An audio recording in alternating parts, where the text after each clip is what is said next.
Hey guys, welcome back. My name is Fahd Dawood. I talk about real estate, your and my life, and our path to financial freedom. If you haven't, hit the subscribe button, press the bell icon. If you've got general questions, I answer them if you put them in the comment section or you hit me up on WhatsApp. My number is below. If you want to work specifically one-on-one, you can always WhatsApp me. I'll tell you how I do that. I do charge. In this video, I want to talk about a very recent live experience that I'm currently going through with one of my clients, and how when you choose a developer like EMAAR, they kind of always come through because they've got so much history, 20 plus years, 55,000 plus units, apartments, townhouses, villas, offices, so on and so forth, retail outlets, delivered, that they just know what they're doing, right? It's like, under the current circumstances, you going out there and buying a BMW or a Mercedes, or somebody who portrays themselves to be the new kid on the block and decides to build a luxury car. The difference is going to be massive because BMW and Mercedes have this long history of innovation and knowing what to do to make sure it works, whereas the new kid on the block, there's going to be a lot of trial and test and error, and then perhaps they'll get there someday, but not today, right? So this is a personal story that I want to share, something that I'm going through right now.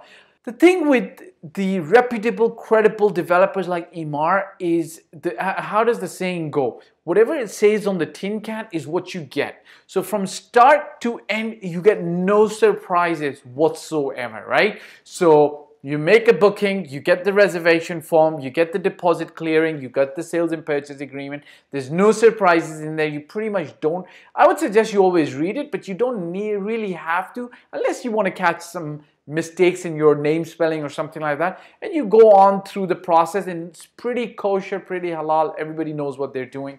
There isn't a lot of room for mistake.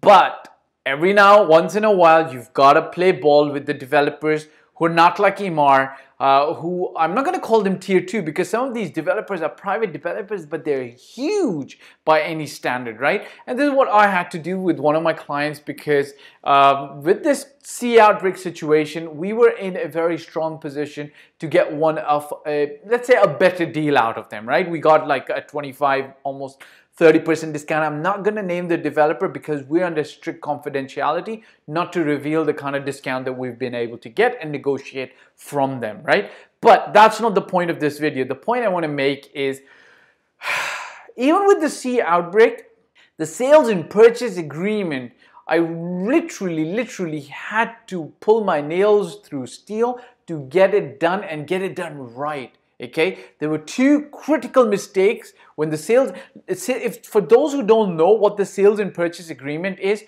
if you're buying in Dubai anything off plan or under construction, or even if it's about to get handed over, but it's still not ready in the Dubai Land Department system to issue you a direct title deed, what the developer does is you pay a down payment and they issue you something called a sales and purchase agreement. That sales and purchase agreement lays out the terms between you and the developer. It's got big terms such as what's the unit sale price, what is the payment plan, when is the handover due, what are the amenities going to be like in the building, what are the finishings in the apartment, what are the homeowners association rules and bylaws. So sometimes the sales and purchase agreement, the thinnest one I've seen is about 17 pages. The thickest one I've seen is 90 odd pages. It protects both parties, and generally speaking, I could be wrong on this, but what I understand is the real estate regulatory agency overlooks this critical document, which is called the sales and purchase agreement.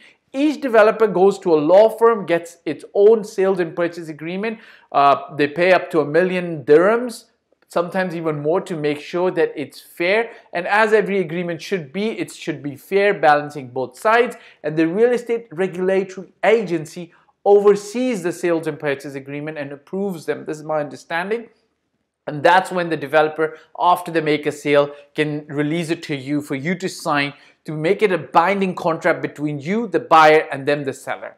Now, obviously, when you get the sales and purchase agreement, you have to go through, or your agent should. I would love to reach a day where I don't have to look through any of the sales and purchase agreement, because what the developer prints is going to be nice, without any mistakes, and it's going to be simple, and this client signs it and sends it back.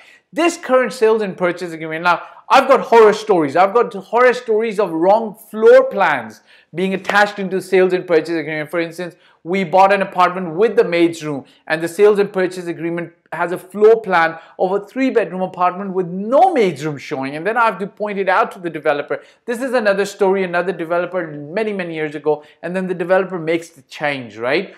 But the current situation, the current scenario that's happened is the developer sent us the sales and purchase agreement, and by law in Dubai, it's by law, not in any of the Emirates. I'm not familiar with the laws of the other Emirates. By law in Dubai, if you are selling an apartment, whether it's a studio, 1-bedroom, 2-bedroom, 3-bedroom, or a 4-bedroom apartment, minimum requirement is you must sell them one parking. Parking should be included with the apartment. Now, a 2-bedroom or a 3 or a 4-bedroom could have more than one parking. It depends on what the developer is selling. But even if it's a studio, it must have one parking. Lo and behold, I get the SPA. Now, just to be clear, we were doing this deal because we got almost 30% off the list price, which was a great deal. And this is not a bad developer. It's one of the largest developers who are private in Dubai, and they've got a good reputation for delivering quality. And I understand, I'll cut them some slack. This whole sea outbreak situation is going bad. People are working from home, but you can't make a mistake on a sales and purchase agreement. And the sales and purchase agreement comes to us, and there's two big mistakes. One, no parking is specified. Now imagine if my client signs that, right? And then the developer can turn around and say, hey, we want you to pay more for the parking because it was never specified in the sales and purchase agreement. Now I know that the developer in this case would not, because it's going against the letter of the UAE, the Dubai law. But what if they did, right? What if you took the sales and purchase agreement to your client and they were about to sign and they said, hey, parking's not specified. Are you sure that I'm buying an apartment with a parking? Look how you would look, right? So good thing we caught it at the point where the developer had just sent me the sales and purchase agreement, so I was able to rectify it. And then the second thing that was missing was there was no handover date, right? No handover date of the apartment. Now that's a big no-no, because the Dubai government specifies that the sales and purchase agreement should clearly stipulate the handover date of an apartment. Now, generally speaking, the developers are allowed by law without any penalty to delay the handover by 1 year due to unforeseen circumstances such as the sea outbreak. Perhaps there is electrical work, some road transport work that has come in the middle that's beyond the developer's control. But to cut a long story short, the SPA is supposed to be airtight. The department that's issuing it should be under the purview of the legal team. They should make sure when it comes out to the client, there shouldn't be any major mistakes like spelling errors in the client's name. That's normal. We can kind of get that corrected because 200 plus nationalities buy in Dubai. So sometimes spelling mistakes on names is tolerable, can be corrected. But other major mistakes, yeah, we don't want those kind of mistakes. They kind of like put you off and then really get you thinking that you have to stick with the tried and tested developers like EMAAR, who say what they mean what they say, do what they say, right? It's simple as that. And then you need a trusted advisor in your background, in your corner, fighting for your rights and making sure that things go according to plan. EMAAR also is one of the first developers who have released an ESPA, which sellers or buyers, regardless of where they are, because of the sea outbreak situation, can kind of download it, print 3 copies, sign them, and then FedEx them back. I would even say that these ESPAs should now move to online signatures. I don't know where the entire legal ramifications are, but I know that documents that are signed electronically are admissible in court, right? So I don't see why you need a person to actually physically sign. Perhaps we could attach, like during the sea outbreak situation where people can't travel, perhaps we can have them video record or have another layer of security added to make sure that they're the one who are actually signing the document. But I think electronically signing SPAs is the next step as we move towards the new norm. And I'm looking forward to making sure that as we move to the new norm, that real estate transactions in Dubai, which are kind of tedious sometimes, will be faster and quicker and easier for everybody involved. Here's my 2-cent story of the day. Stick to the known developers, which is why, you know, when I'm helping my clients buying from EMAAR, I know that things are going to say what they say on the tin can, and then they're going to do what they say, right?